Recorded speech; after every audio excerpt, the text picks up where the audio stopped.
Well, let's get more now from Ibrahim Kalin. He's a senior advisor to and spokesman for President Erdogan and joins us live from the presidential palace in Istanbul. Thank you so much for joining us here on Al Jazeera. Just explain to us more, why does Turkey not want a diplomatic solution to this crisis? No, we support a diplomatic solution, and we call on the Minsk group actually to come up with a timetable, with a new proposal that is actionable, that has specific guidelines to end the current round of hostilities, but also, more importantly, to find a way to end the occupation of Azeri lands by Armenia. That has been the root cause of this problem. The Minsk group, which was established almost 30 years ago, has done very little, in fact, to bring an end to this frozen conflict in the Southern Caucasus. At its time, really to come up with a new proposal, new roadmap. That's what the Azeris have been demanding. That's what we've been supporting.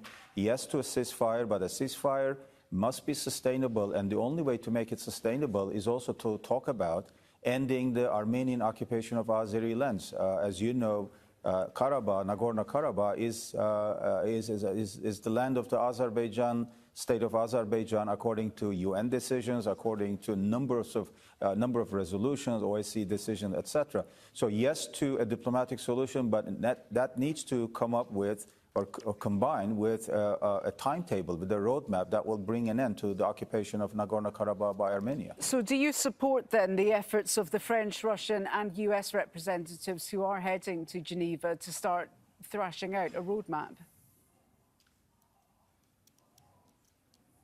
If they're calling only for a ceasefire, working just on a ceasefire, it will be nothing more than a repeat of what went on over the last 30 years or so. It is almost certain to fail if it doesn't also involve a detailed plan to end the occupation. Yes, we want this clashes to come to an end. We don't want any civilians or others to be hurt in this conflict. Too many people have already lost their lives. More than 1 million Azeri people had to flee Nagorno-Karabakh in the 1990s when Armenia occupied this part of Azerbaijan. Yes, we want an end to all of this, human suffering, the fighting, this conflict in the Southern Caucasus. But if the Minsk group is to be credible, and if they are going to claim any political and moral authority at this point to bring an end to this conflict, they must also start a serious work on ending the occupation.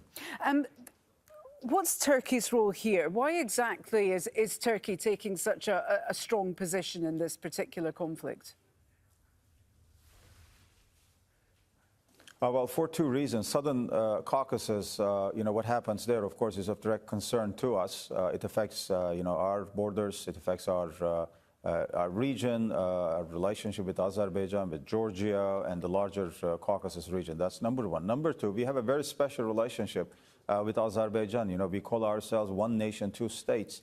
And we have a long-standing military agreement with Azerbaijan, in addition to many other cultural, economic, political, diplomatic agreements with Azerbaijan.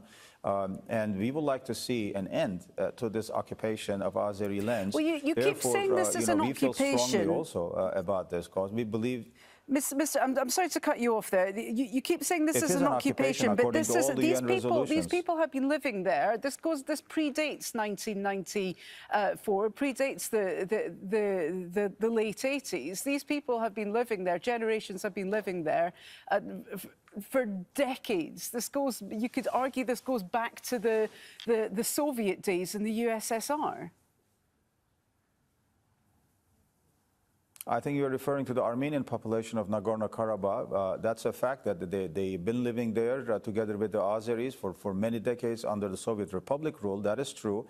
And the Azeris have always said that, once Nagorno-Karabakh is liberated, those Armenians who live there will live under, just like, any other citizens. They will be entitled to their rights. They will have their freedom of religion, culture, identity, and so on and so forth.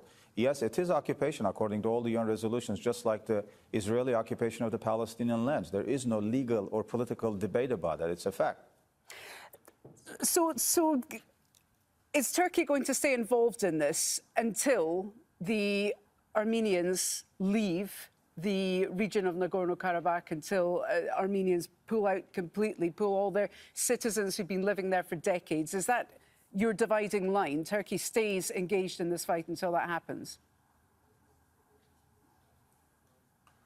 No, no one has called for civilian Armenians to leave Nagorno-Karabakh. If once, in fact, once Nagorno-Karabakh is liberated and becomes part of Azerbaijan, again, those who live there, Armenian citizens, I mean, of course, they will be allowed. They will have the rights to stay there because they've been living there for many years. As I said, in the past, before the Armenian occupation, the Azeris and the Armenians were living together.